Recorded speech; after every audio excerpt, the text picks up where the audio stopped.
O mês de julho é um mês rico para a história da humanidade, porque foi nele, em julho do final do século XVIII, que explodiram os grandes movimentos liberais com os ideais de liberdade, igualdade, fraternidade que tinham nascido do pensamento iluminista do século das luzes e que reverberaram na América, criando a independência dos Estados Unidos, a primeira república democrática das Américas, e depois, nós todos sabemos, chegou na França com a grande Revolução Francesa.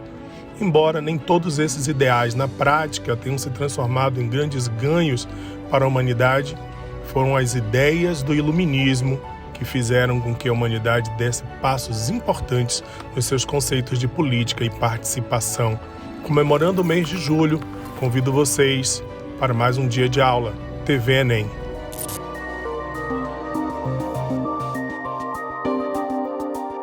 Fala minha gente, tudo bem com vocês? Eu sou Marcelo Piau, professor de Física, e hoje nós iremos discutir termologia. A termologia é a parte da física que estuda os fenômenos térmicos. E por questões didáticas, buscamos dividir o estudo da termologia em 5 partes. A primeira delas é a termometria, depois teremos dilatação, calorimetria, formas de propagação do calor e também a termodinâmica. Nesse primeiro encontro falaremos sobre a termometria, que é a parte da física que realiza a medida das temperaturas. Mas observem bem, para que possamos medir a temperatura de um corpo, nós fazemos uso de um instrumento chamado termômetro. Existem diversos tipos de termômetro. Durante muitos anos foi utilizado dentro do termômetro a substância mercúrio, mas como nós sabemos, o mercúrio é um material cancerígeno. E quando esse termômetro quebrava, as pessoas resolviam brincar com o mercúrio, e isso acabava podendo gerar danos à saúde. Atualmente utiliza-se ou os termômetros digitais, que são termômetros elétricos, ou termômetros como esse, que são termômetros de álcool. Observe que nessa parte de baixo você tem uma pecinha chamada bulbo, e dentro do bulbo fica o álcool que está misturado com o corante para que a sua visualização possa ser feita de maneira mais adequada. Agora observe bem, é importante destacar que quando você está se preparando para o Enem, você tem que dar uma atenção especial à competência 1 da habilidade de número 3. Ela exige que você seja capaz de confrontar o pensamento científico com aquele pensamento que é desenvolvido no senso comum ao longo do tempo e das diferentes culturas. Desse modo, faz-se necessário diferenciarmos duas grandezas que corriqueiramente nós trabalhamos como se fossem expressões sinônimas. Eu estou me referindo ao calor e à temperatura, que são duas coisas completamente diferentes. O calor corresponde a uma forma de energia, mas quando a energia está armazenada dentro do corpo, ela é chamada de energia térmica. Apenas caso essa energia esteja transitando de um corpo para o outro, devido a uma diferença de temperatura entre eles, nós chamamos então de calor. Já no caso, a temperatura nada mais é do que a medida do grau de agitação térmica das partículas. Então, se um corpo tem as suas partículas muito agitadas, dizemos que esse corpo possui uma temperatura alta. Caso as partículas estejam pouco agitadas, nós dizemos que ele apresenta uma temperatura baixa. Acontece que aqui no nosso país, no Brasil, a temperatura normalmente ela é medida em graus Celsius, mas vale destacar que essa não é, de hipótese nenhuma, a única unidade de medida para a temperatura.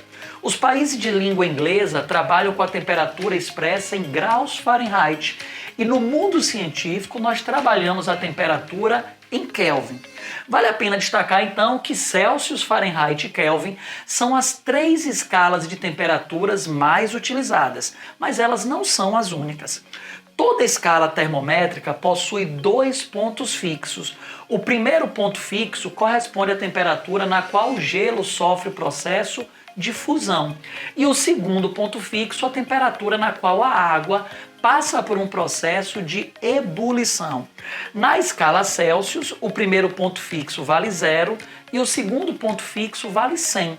Nós sabemos que o gelo derrete a 0 graus Celsius e que a água entra em processo de ebulição quando atinge a temperatura de 100 graus Celsius. Já a escala Fahrenheit vai de 32 a 212 e a escala Kelvin de 273 a 373. Os dois pontos fixos de cada uma das escalas você tem que saber de cor.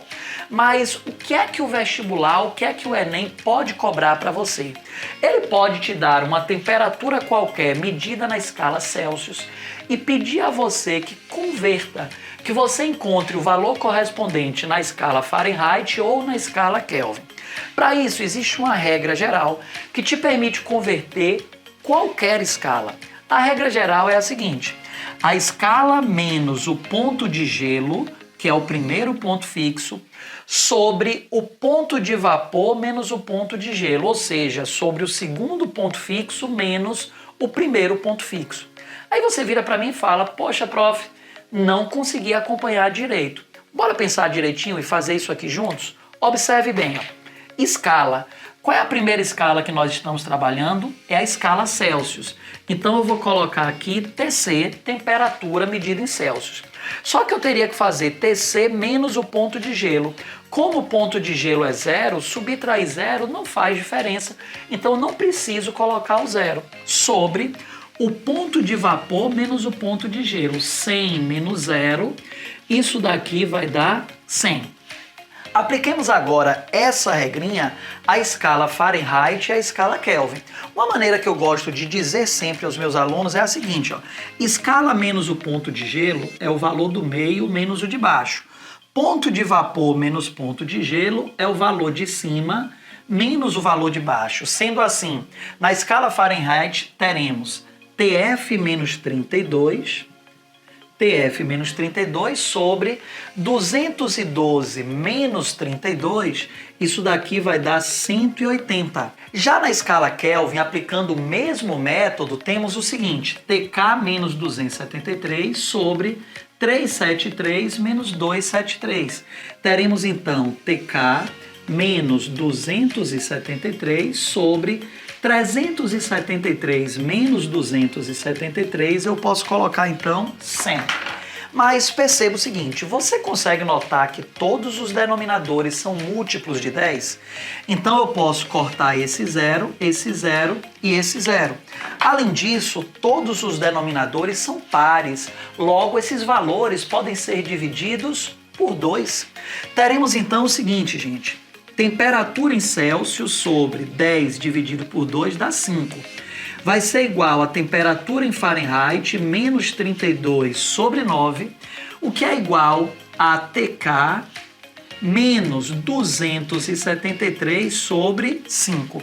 Mas aí você vira para mim e pergunta: professor, pode dar um exemplo para mim de como uma questão de escalas termométricas poderia cair na minha prova? Mas é claro que sim. Observe bem, uma situação muito corriqueira nos exames vestibulares seria justamente a seguinte: uma determinada mãe deseja aferir a temperatura do seu filho que ela desconfia que esteja com febre. Mas vamos supor que ela não possua em sua casa um termômetro graduado na escala Celsius. Ela só possui um termômetro graduado na escala Fahrenheit. Ela então pega o termômetro, coloca na axila do seu filho, aguarda um certo tempo para que o corpo da criança entre em equilíbrio térmico com o termômetro e após retirar e consultar a temperatura, ela verifica que a temperatura, quando expressa em Fahrenheit, corresponde a 104 graus Fahrenheit. Bem, minha galera, para que possamos resolver esse exercício, basta então pensar no seguinte: note que a conversão corresponde apenas a uma relação entre as escalas Fahrenheit e Celsius, nada tendo a ver com a escala Kelvin. Desse modo, eu posso descartar o terceiro termo da minha equação e fazer uso apenas das duas primeiras partes. Sendo assim, podemos dizer que a temperatura em Celsius sobre 5, ela vai ser igual à temperatura em Fahrenheit menos 32 sobre 9. A temperatura na qual a criança se encontrava expressa na escala Celsius é justamente o que nós estamos buscando. E a temperatura em Fahrenheit foi fornecida pela questão. O termômetro graduado em Fahrenheit, ele indicou uma temperatura de 104 menos 32, que já faz parte da fórmula, sobre 9. Teremos então o seguinte: temperatura em Celsius sobre 5 vai ser igual a 104 menos 32, vai dar 72, tudo isso sobre 9. O 5 que está dividindo, eu jogo para o lado de cá multiplicando. Então, a temperatura em Celsius vai ser igual a 5 vezes 72 sobre 9. E isso daqui, 5 vezes 72 sobre 9, também é conhecido com o nome de 40 graus Celsius. Perceba então, minha gente, que como a temperatura da criança era superior a 37 graus Celsius, podemos então concluir que, de fato, a criança encontrava-se num estado febril. Opa, peraí, eu quase que ia me esquecendo. Quer assistir mais vídeos como esse? Eu queria então te convidar para me seguir no Instagram, @Marcelo_Piau, e também para que você me acompanhe no meu canal do YouTube. Para me encontrar no YouTube, basta você colocar Marcelo e Piau. Beijo grande para vocês, boa sorte nos estudos e até a próxima, hein, gente?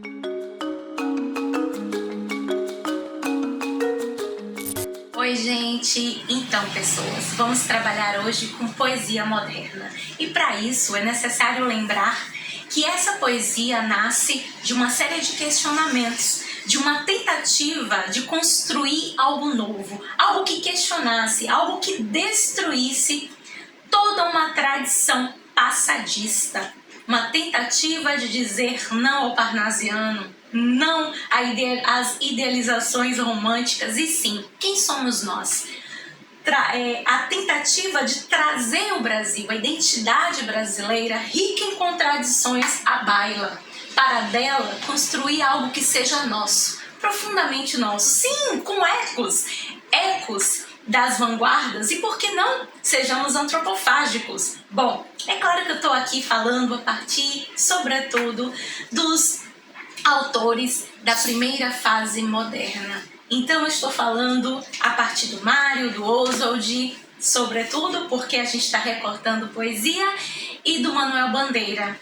Lerei para vocês agora algumas estrofes de um poema que foi lido pela primeira vez no dia 15 de fevereiro de 1922. Estou falando do segundo dia da Semana Hecatombe, a Semana de Arte Moderna. Gente, olha o que esse poema diz. Não pensem vocês que é uma exaltação. Muito pelo contrário, é um poema ironia, um poema que põe em xeque as contradições de um país contraditório, mas que quer se conhecer e que tem coragem para isso através dessa fase, dessa primeira fase moderna, heróica, corajosa, e diz o seguinte: ódio ao burguês.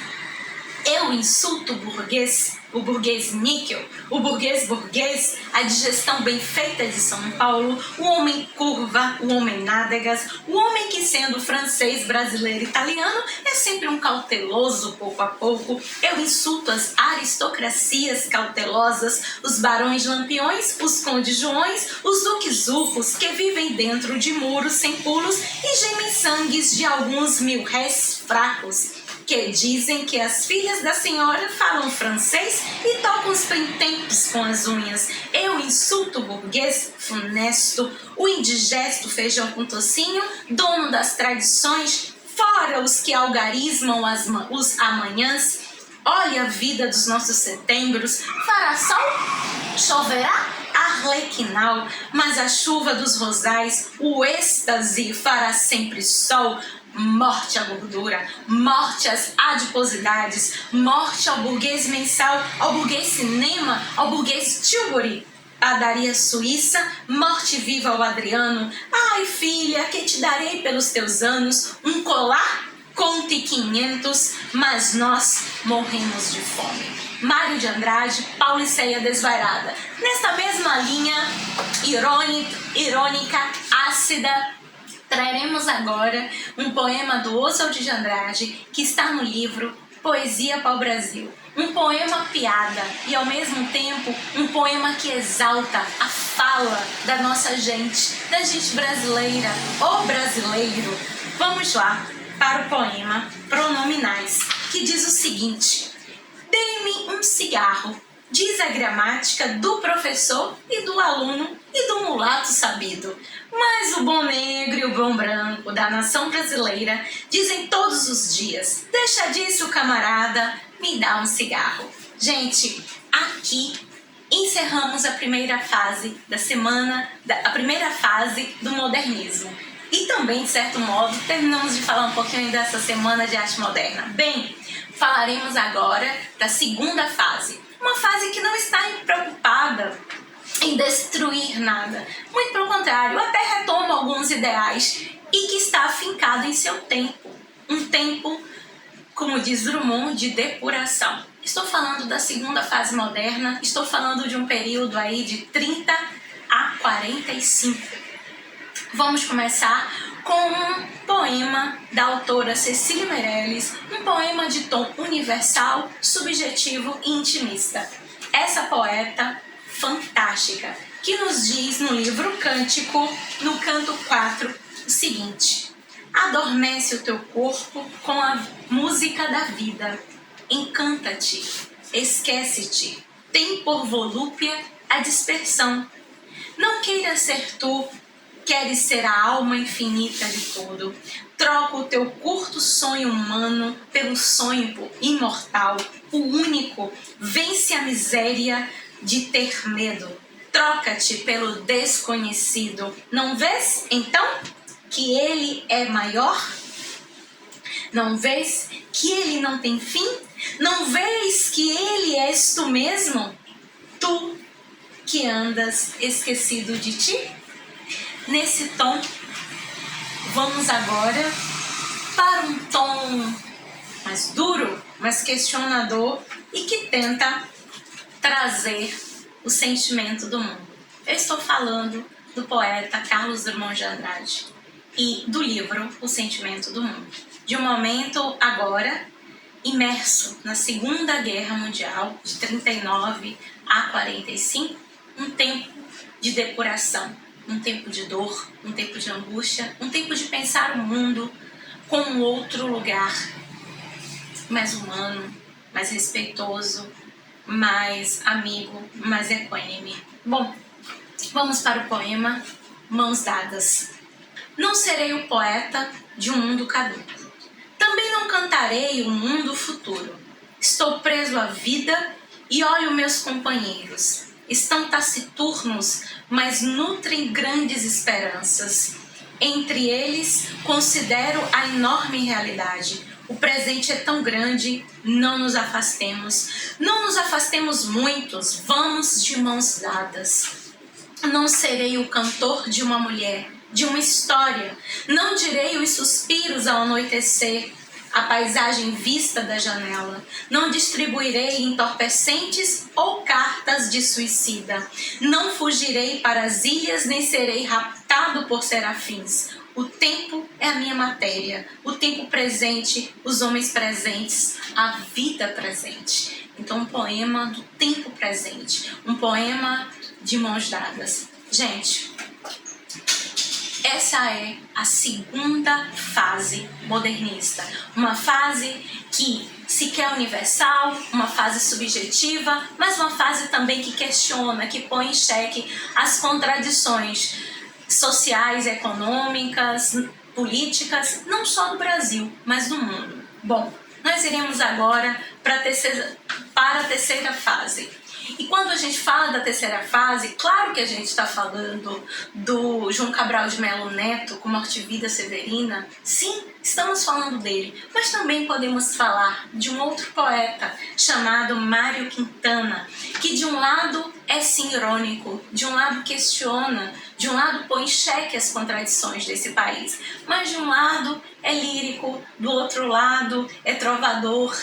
E vamos ler, dentro desse viés da esperança, do afeto, o poema A Trova das utopias. E diz assim: se as coisas são intangíveis, ora, não é motivo para não querê-las. Que triste os caminhos se não fora a mágica presença das estrelas. Mário Quintana, no livro O Espelho Mágico.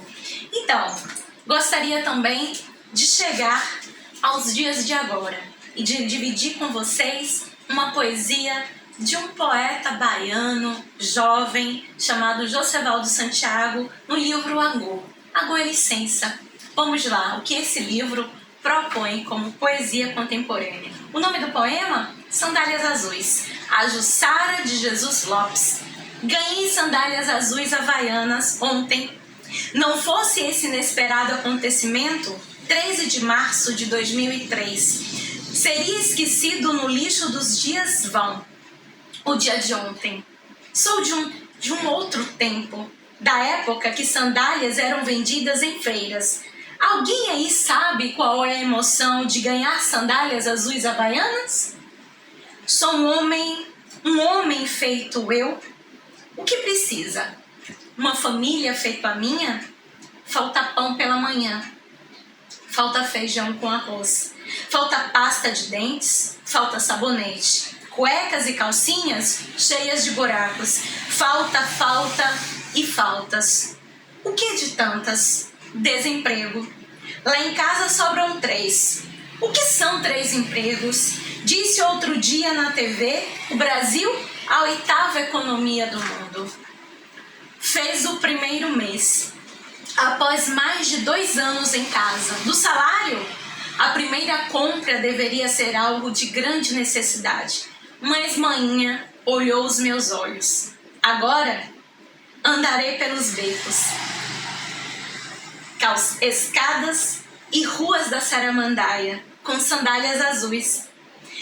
Não esquecerei nunca o dia dos anos antes desse dia que ganhei sandálias.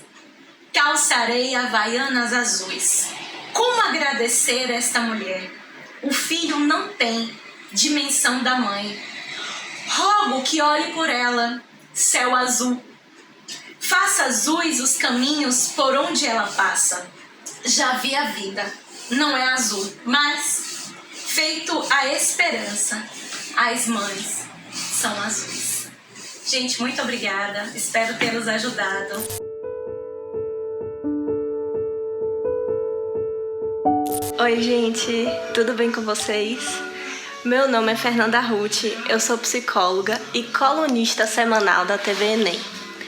Hoje vou bater um papo com vocês sobre consciência corporal. Com a ajuda desse meu livro, que se chama O Corpo Tem Suas Razões, eu quero convidar vocês a pensar. Vocês já se deram conta que o corpo muitas vezes sente e demonstra, tenta nos avisar através de sensações físicas, que a gente está estressado, que a gente está ansioso, que a gente está inquieto ou que tem algo nos preocupando?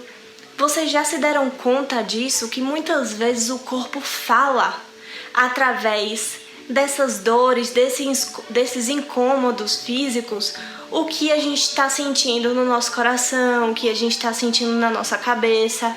Então é muito importante que vocês tentem se conectar com o próprio corpo, tentem, de certa forma, olhar mais para dentro de si. E como vocês podem fazer isso? A respiração é uma estratégia muito boa para se conectar com o próprio corpo. A yoga, por exemplo, é uma estratégia também bem bacana para poder se conectar com o corpo, com a mente, de uma forma assim mais harmoniosa.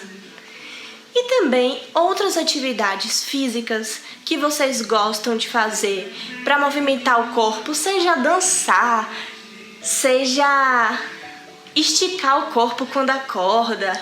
Isso são movimentos corporais que nos ajudam a nos conectar com o nosso corpo. É muito importante para vocês que estão em uma carga de estudo da TV Enem se conectar com o corpo e com a mente, porque o corpo e a mente é uma coisa só. Eles não são coisas separadas. Então, alimentar essa consciência corporal dentro de você, para poder até te ajudar a ficar mais tranquilo, a ficar mais em paz. Eu espero que eu possa ter te ajudado e espero também que você possa incentivar você mesmo a procurar essa conexão entre corpo e mente. Um beijo e até a próxima semana.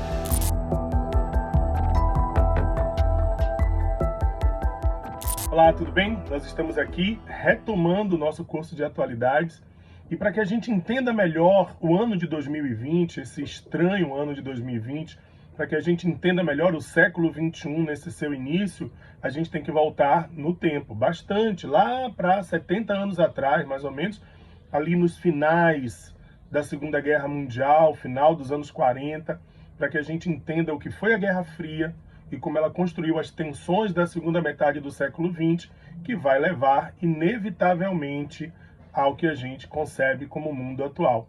Eu sempre costumo dizer que Hitler, ele foi o pai e a mãe da Guerra Fria. Por que isso? Por que eu tendo a dizer isso, que Hitler ele foi o responsável pelas tensões que conduziram a Guerra Fria? É fácil da gente entender. Vamos dar uma revisada. Vamos lembrar que foi exatamente a tentativa de Hitler, das tropas nazistas, da Wehrmacht, de atacar a Rússia, a chamada Operação Barbarossa, que acabou redundando num fiasco monumental para as tropas nazistas. Muitos autores até dizem que foi a partir daí que Hitler começou a perder a guerra. Por quê? Por uma razão simples. Porque a reação soviética acabou pegando Hitler realmente numa situação bem vulnerável. É só a gente lembrar que a reação soviética ela começa exatamente no que nós chamamos de Stalingrado, a grande batalha de Stalingrado. A reação é como a gente diz comumente, assim, Hitler futucou a onça com a vara curta.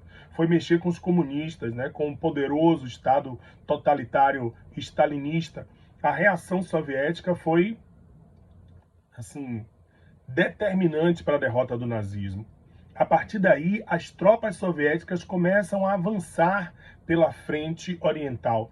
Esse avanço pela frente oriental vai conduzir a maior parte dos países que estavam ocupados pelas tropas nazistas, todo o leste europeu, a se converter ao comunismo. É por isso que, terminada a Segunda Guerra Mundial, toda essa região do leste europeu passou a ser chamada de Cortina de Ferro. Ou seja, se dizia o que está para além da Cortina de Ferro. Estava se falando do mundo comunista. É só a gente pensar numa coisa, pessoal, que é bem simples. Se a gente pensar bem, quantos países comunistas existiam antes da Segunda Guerra Mundial? União Soviética e Mongólia.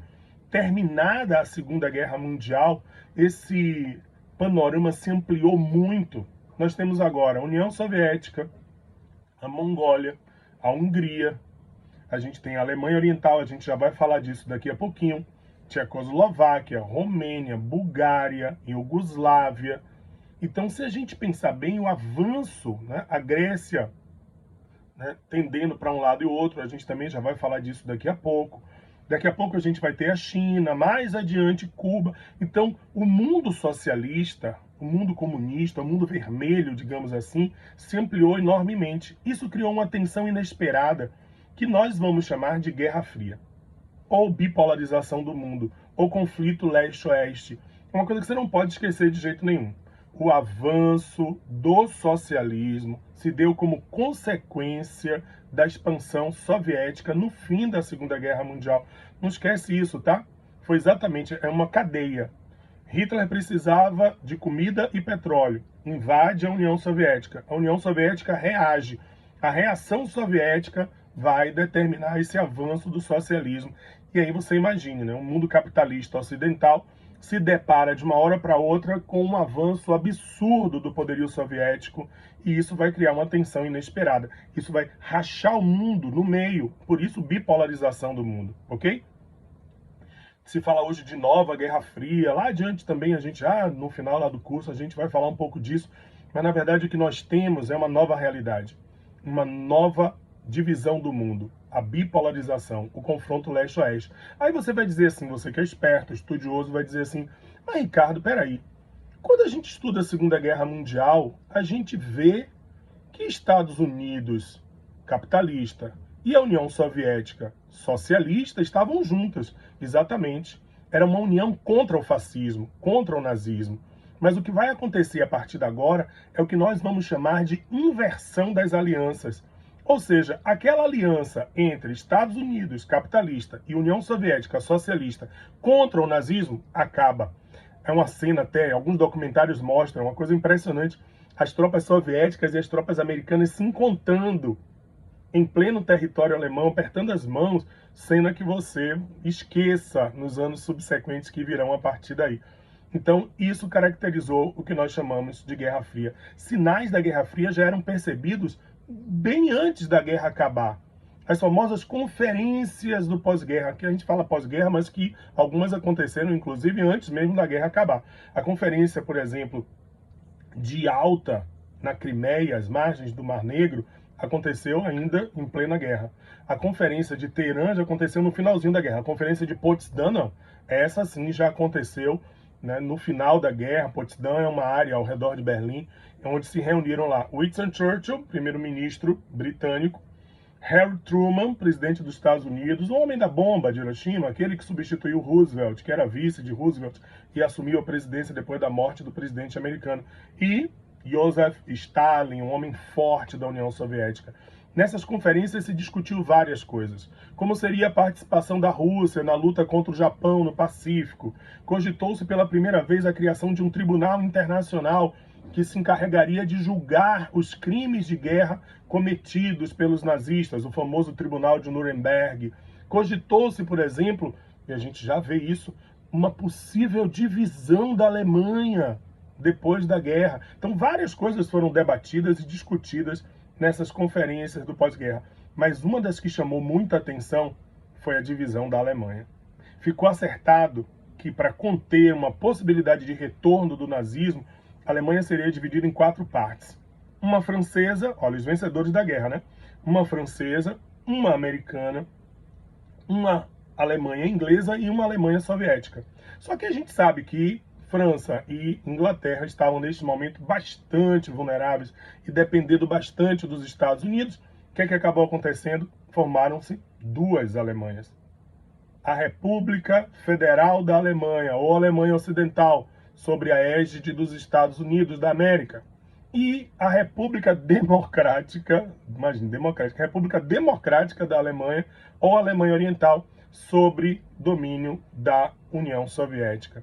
A grande questão, moçada, isso é um dos elementos da Guerra Fria mais interessantes, é de que os americanos não abriram mão de Berlim. E ficou decidido que também Berlim seria dividida entre Berlim capitalista, Berlim socialista, Berlim Oriental, Berlim Ocidental. Só tem um probleminha. Berlim ficava totalmente do lado oriental.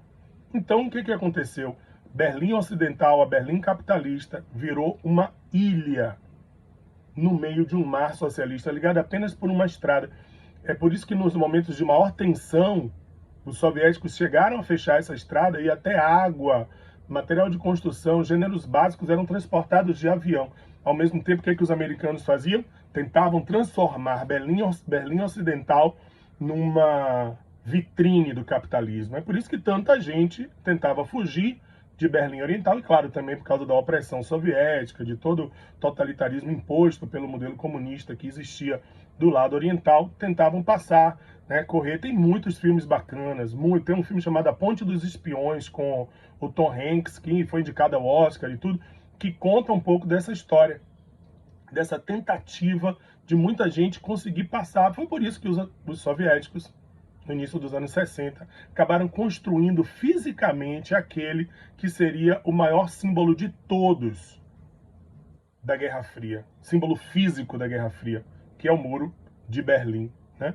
Essas conferências do pós-guerra também decidiram coisas importantes. Decidiram, por exemplo, também que seria criada uma entidade internacional para substituir a fracassada Liga das Nações. Essa nova organização se chamaria Organização das Nações Unidas. A ONU, que existe até hoje, muito questionada por muita gente. Eu tenho uma opinião pessoal que eu acho que, embora ela seja realmente controlada pelos Estados Unidos, que tem muita força, eu acho que a existência dela é importante. Se é ruim com ela, seria pior sem ela. A ONU é dividida em vários, né, segmentos, como a Assembleia Geral, onde todos os países fazem parte, todos os países têm direito de voto. O Conselho de Segurança, o tão polêmico Conselho de Segurança da ONU. Esse Conselho de Segurança da ONU, vamos lembrar, ele é composto pelos 4 vencedores da Segunda Guerra Mundial, vamos lembrar? Estados Unidos, França, Inglaterra e Rússia. E em 1972, a China, quando declarou que tinha bomba nuclear, atingiu 1 bilhão de habitantes, a China acabou sendo incorporada também. A grande questão hoje, moçada, e tá aí, né, vocês estão vendo, é de que a Organização das Nações Unidas ela já não mais corresponde àquela realidade do final, né, da Segunda Guerra Mundial. É anacrônico. O Brasil é um dos países que questionou durante muito tempo a composição do Conselho de Segurança. Por quê? Porque embora o Conselho de Segurança tenha os membros permanentes e os membros temporários, esses membros permanentes, vou revisar, hein, porque isso cai. França, Inglaterra, Rússia, Estados Unidos e China, eles têm poder de veto sobre qualquer outra decisão. Os outros membros são membros temporários. Esses membros temporários, eles são observadores. Eles não têm, por exemplo, direito de veto. Então tá aí, essa é a composição, né, do Conselho de Segurança da ONU, com todos os países que fazem parte, mas lembrando a vocês de que só os 5 poderosos, que são os 5 maiores produtores de armas do mundo, é que tem direito de veto no Conselho de Segurança. As críticas mais contundentes que o Conselho de Segurança da ONU recebe estão relacionadas não só à supremacia desses 5 membros com direito de veto, tem a ver também com o anacronismo do Conselho de Segurança, que não reflete mais o mundo atual. Essa charge, por exemplo, aí deixa claro, né, que a realidade de 1945 não é a mesma realidade do século XXI.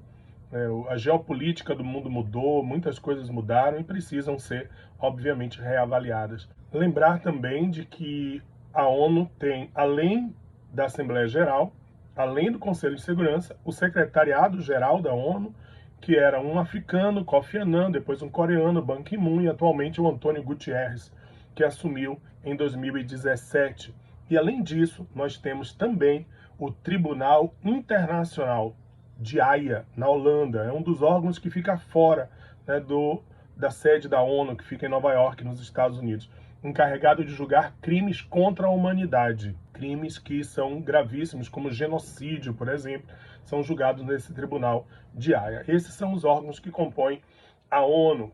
Ô, Ricardo, tem mais coisa para a gente falar sobre esse contexto? Ou muito mais. Mas a gente volta na próxima aula para falar mais sobre alguns sinais da Guerra Fria. Elementos que caracterizam aquele clima que marcou, né, o final da Segunda Guerra Mundial e o início desse mundo bipolarizado. Um grande abraço para você e a gente volta em breve.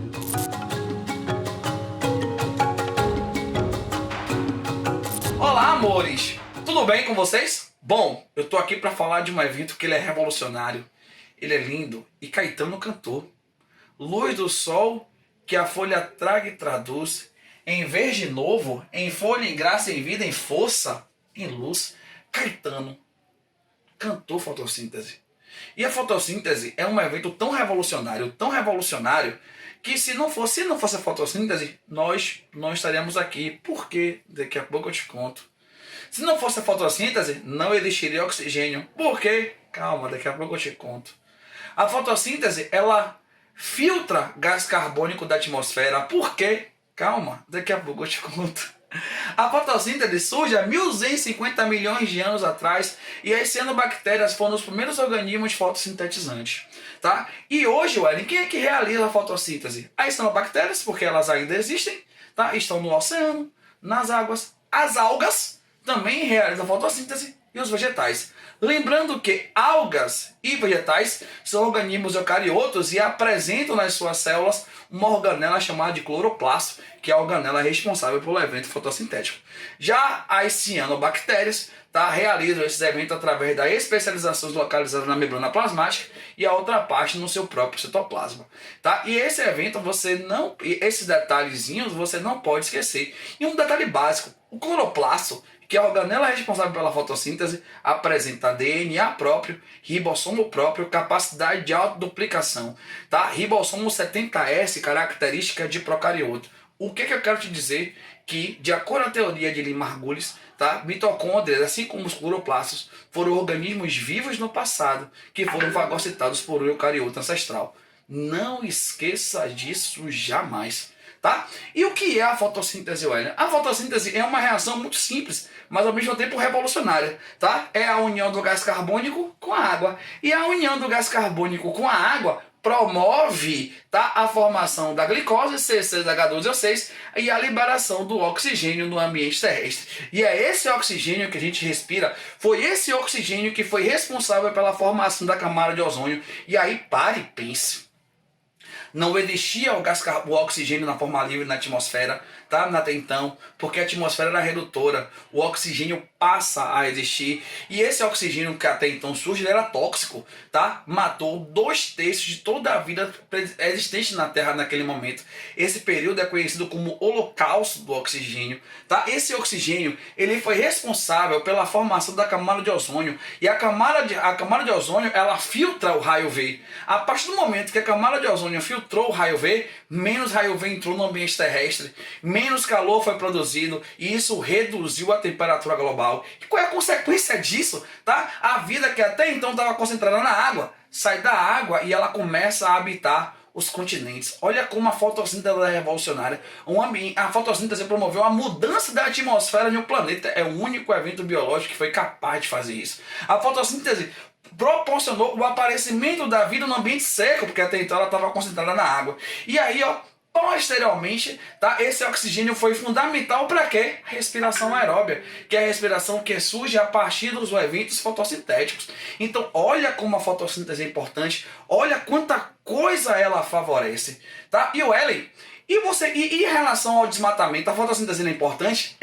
A fotossíntese é extremamente importante. Então, a partir do momento em que os vegetais de grande complexidade, por exemplo, localizados na floresta amazônica, estão filtrando o gás carbônico, tá? Eles estão tirando o principal gás responsável pelo efeito estufa. Quanto maior o efeito estufa, maior a temperatura. Então, se a gente desmata, a gente tira os filtros de gás carbônico, que são os vegetais. Mais gás carbônico se acumula na atmosfera, maior, e essa aí vai intensificar o efeito estufa, porque o efeito estufa é um efeito natural e você não pode esquecer disso, tá? Então, vai acontecer nesse processo a amplificação do efeito estufa e, consequentemente, a temperatura global vai aumentar. Isso vai gerar transtornos como o derretimento das calotas polares, isso vai gerar outros transtornos como extinção dos recifes de corais e por aí vai. Mas, Ellen, e como é que a fotossíntese acontece e aonde ela acontece? Bom, ela acontece, tá, em organelas, no caso dos organismos eucariotos, chamadas de cloroplasto.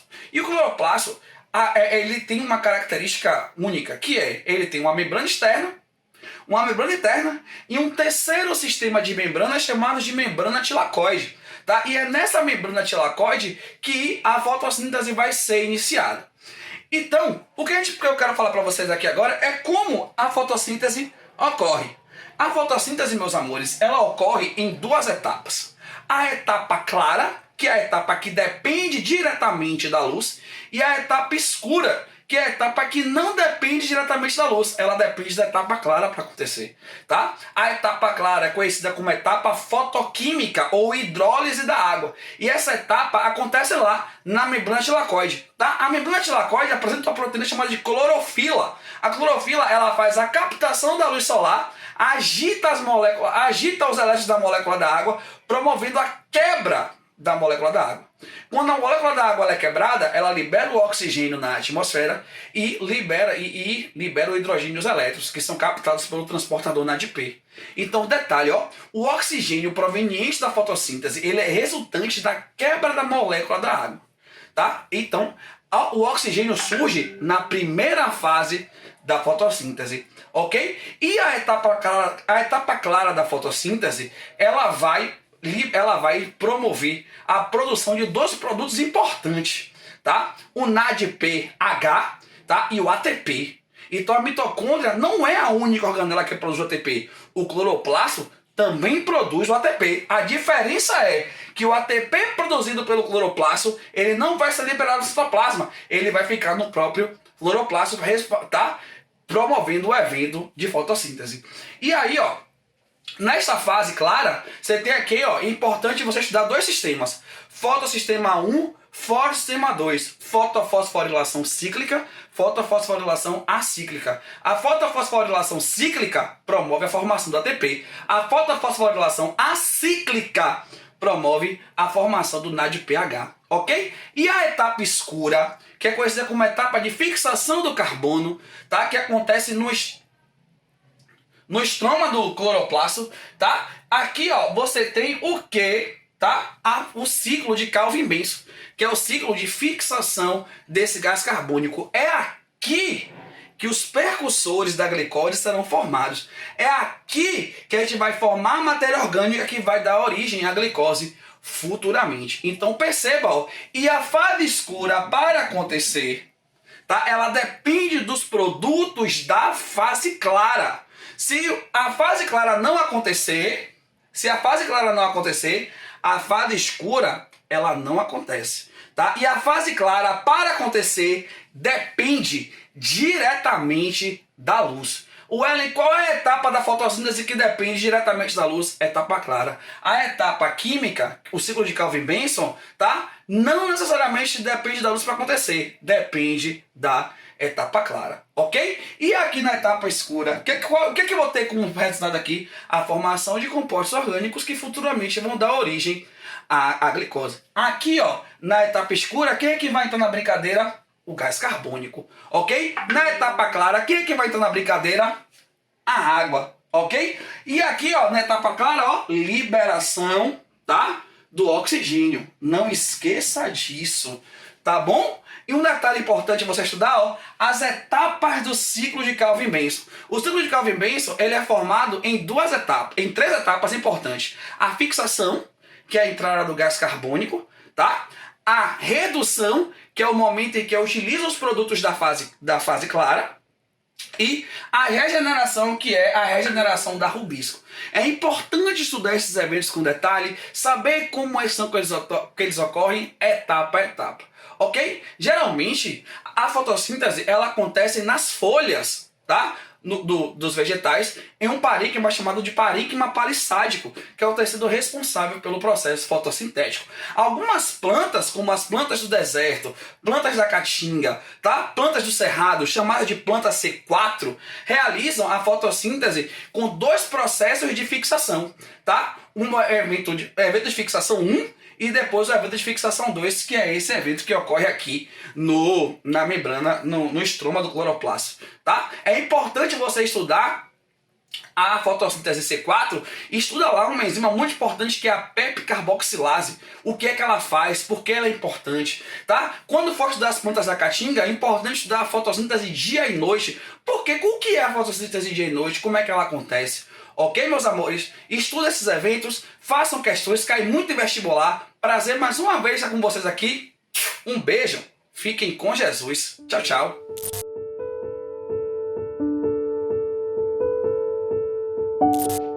Enenzeira, aqui tô eu de novo com você para conversar sobre você.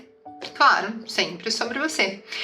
E hoje o meu tema é pensamento. Olha, eu tô imaginando que você já sabe quem você é, você já fez um mapa a respeito de quem você é, de quais são os seus sonhos, e agora eu preciso que você se concentre nos seus pensamentos.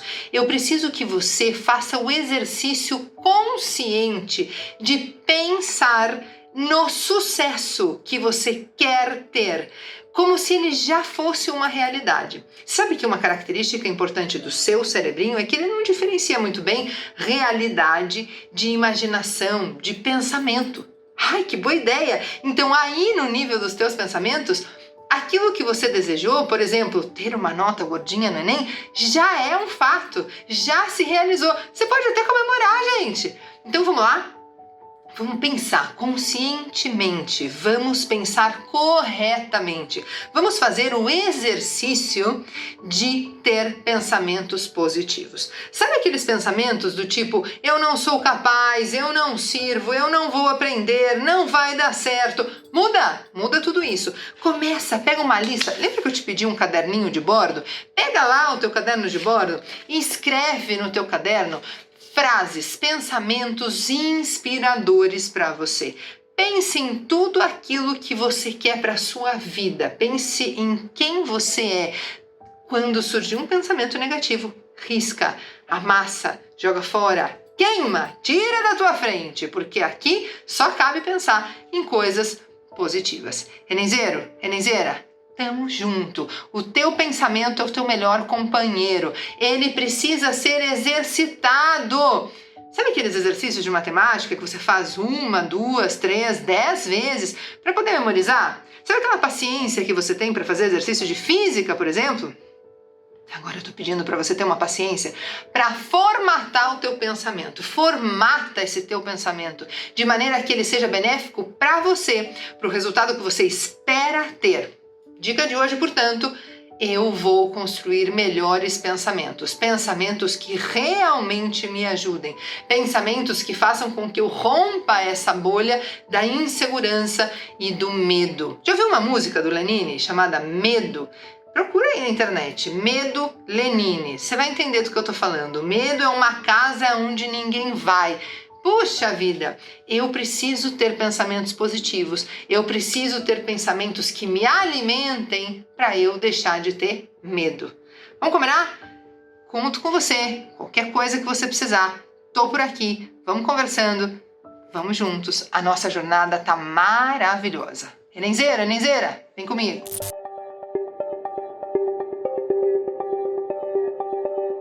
Vamos lá, professor Orlando Neto de Geografia aqui contribuindo nesse belo projeto da TV Enem, arquitetado pelo Escritório do Pensamento. Hoje vamos falar do relevo brasileiro. Você está vendo aqui, né? Geomorfologia do Brasil. Lembra? Geomorfologia é a ciência que estuda o relevo. Então vamos falar hoje do relevo brasileiro. Agora, para falar do relevo brasileiro, talvez você tenha visto vários conceitos aí do que é planalto, do que é planície, do que é depressão, do que é montanha. Há vários conceitos, há vários teóricos. Mas aqui agora vem a grande dica para você, que eu vou falar baixinho. Galera, a prova do Enem, ela se baseia muito mais em um geógrafo brasileiro, um cara retado, chamado Jurandir Sanches Ros. O conceito de relevo no Brasil é com base nesse cientista aí, super professor. A prova do Enem adora tirar questões desse livro aqui com base nesse autor. E aí, ó, o que foi que eu fiz? Li esse livro, estudei muito sobre ele e tô te deixando aqui agora na cara do gol, minha galera. E sabe o que Jurandir Ros vai dizer pra gente? Que o território brasileiro tem 28 unidades de relevo. Isso mesmo, 28 composições do relevo brasileiro. E ele vai dizer de forma bem clara. Presta atenção. Nós vamos ter no Brasil 11 planaltos, 11 depressões e 6 planícies. 28 unidades. E deixando bem claro aqui na sua obra, ele vai dizer pra gente que a estrutura do relevo brasileiro, ela é bastante antiga, minha galera. Bastante antiga. Fique muito atento nessa abordagem aí. Show de bola? Ficou claro?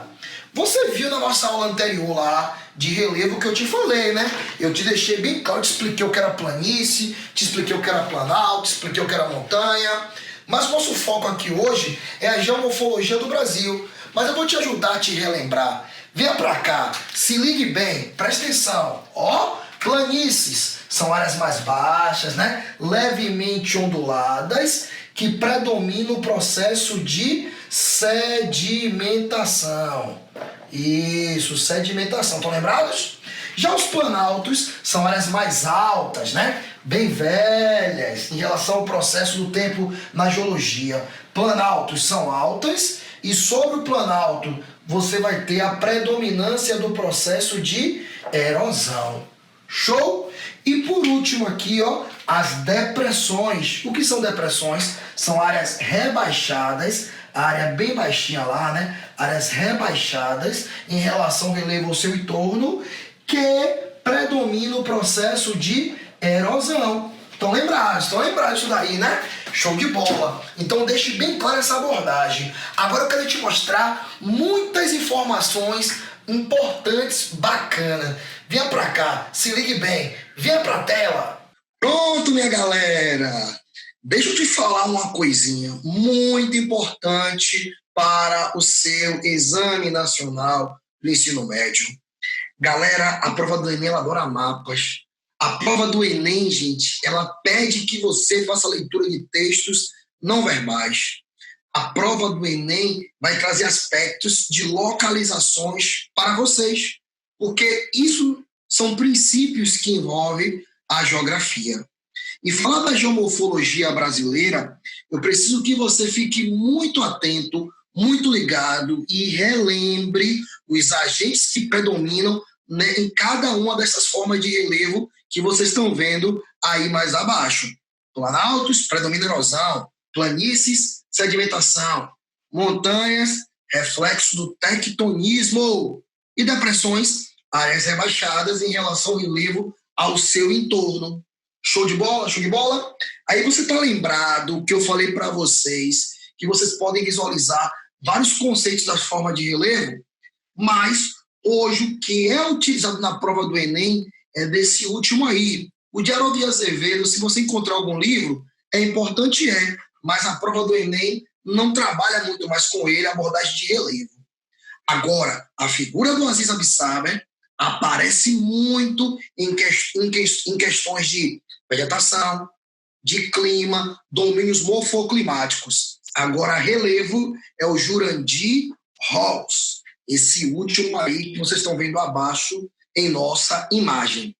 E o Jurandir Ros, gente, ele vai fazer este mapa que vocês estão vendo agora aí. Lembra que eu te falei que o relevo brasileiro é dividido em 28 unidades? 11 planaltos, 11 depressões e 6 planícies? Olhando para este mapa aí, fazendo a leitura desse texto não verbal, observe que as áreas, essa cor verdinha aí, tá vendo? São áreas de planaltos. Planaltos? Não. Verdinho é o quê? Áreas de depressões. Isto mesmo, tá vendo aí? Aqui, ó, a 19 aqui, ó, a depressão qual? A sertaneja do São Francisco. Vocês estão vendo aí, né? Olha aqui, ó, olha aqui a depressão de número 15, a depressão do Araguaia. Então você percebe aqui, ó, que o Brasil tem bastante depressões. Agora, se você olha para essa cor mais avermelhada, mais alaranjada, aí sim você vai encontrar os planaltos brasileiros, beleza? Olha aqui, ó, o 11, o Planalto da Borborema, aqui o número 11, aqui, ó, Planalto da Borborema, aqui, ó, muito conhecido, muito dito, muito dialogado. Aqui, ó, o Planalto Residual, Norte Amazônico, perfeito? E se você analisar essa área de amarelo, galera, bem menos em comparação aos outros, relaciona-se às planícies, tá vendo? Olha aqui, ó, 23, a planície do Rio Amazonas. Olha 28 aqui, ó, as planícies e tabuleiros litorâneos.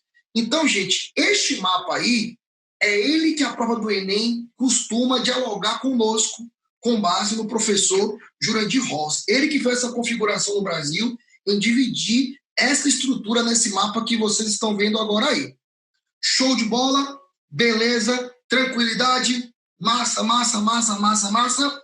Agora eu quero te mostrar bem rapidinho aqui, ó, alguns cortes no relevo brasileiro. Esses números que vocês estão vendo aqui, 1, 2 e 3, referem-se ao perfil topográfico de algumas áreas do Brasil. Aqui o número 1, gente, é o perfil topográfico da região norte, que começa aqui em cima, ó, vai descendo e vai parando aqui, ó, nos planaltos residual sul-amazônico. Show de bola? Agora esse número 2 aqui, ó, é como se fosse um corte, né, dessa região aqui nordeste, dessa área aqui, ó, que sai dos tabuleiros litorâneos e vai parar lá depois do Rio Parnaíba, beleza? E a número 3 remete a um corte de demonstração do perfil topográfico do centro-oeste e sudeste, que sai daqui, né, dos planaltos e serras do Atlântico Leste e Sudeste e vai parar lá na planície do Pantanal Mato Grossense. Gente, esses são perfis topográficos que vários outros vestibulares gostam de dialogar, várias outras bancas. Se você vê isso na prova do Enem, isso são perfis topográficos, beleza? São representações do relevo. Show de bola? São esses que sua prova pode cobrar de você aí. Fique muito atento, muito ligado, tudo certinho. Agora, eu quero te mostrar outras formas de relevo. Quando você vê alguma dessas alternativas na sua prova, e são formas que menos caem no nosso Exame Nacional do Ensino Médio, eu quero que você fique bem atento aí. Galera, montanhas, estão lembrados? Áreas altas, normalmente novas, reflexo do tectonismo. Professor Inselberg, o que é isso? Muito comum no sertão nordestino. São relevos testemunhos, gente, bem velhos, que ficam isoladinhos aí em áreas, normalmente, né, que nós encontramos aqui no sertão nordestino. Então, você está viajando aí, né, pelo interior afora, você vê aquele relevo sozinho lá, isso é chamado de Inselbergs. Agora, toda vez que você vê essas áreas com declividade bem abrupta, isso é chamado de escarpas, áreas escarpadas. E quando essas áreas escarpadas são formadas por rochas sedimentares e que normalmente estão no interior do continente, vamos chamar de chapadas. Isso aqui atrás, aqui, tá vendo aqui? Isso aqui é uma escarpa, mas aqui é composto por rochas sedimentares. Isso aqui são escarpas. Ou são áreas escarpadas, né, que no interior vamos chamar de chapadas. Agora, quando essas áreas escarpadas elas estão próximas do mar, influenciada pela erosão marinha, vamos chamar isso de falésias, como vocês estão vendo aí agora na imagem, beleza? Isso são falésias, já no litoral, impactada pela erosão marinha. E por último, a cuesta, né? Que tem uma área de declividade abrupta e outra bem mais suave aí. Beleza, gente? Show de bola? Muito tranquilo, você não tem que decorar nada, você tem que aprender. Isso é geografia, gente. É com método de aprendizagem que você vai desenvolvendo grandes métodos, grandes mecanismos para objetivos da sua própria vida. Valeu? Então, conte conosco aqui na TV Enem. Estamos para somar e democratizar o conhecimento. Beleza, galera? Nenhum esforço será em vão. Pode acreditar. Todo o trabalho de estudo, de educação, de iluminação da sua mente vai redundar inevitavelmente em grandes vitórias. Você está às portas da universidade. E da universidade para a graduação vai passar rápido. Você vai ver da graduação para o mercado de trabalho e para a sua continuidade da sua carreira acadêmica, mestrado, doutorado, tudo vai chegar em seu tempo. Para isso, agora a gente tem que fazer um ótimo Enem. Então siga a gente nas redes sociais, nos canais de vídeo, o canal Escritório do Pensamento, nas TVs a cabo, nas TVs abertas e, claro, na nossa plataforma tvenem.com.br. Muita luz no seu caminho. Vamos em frente.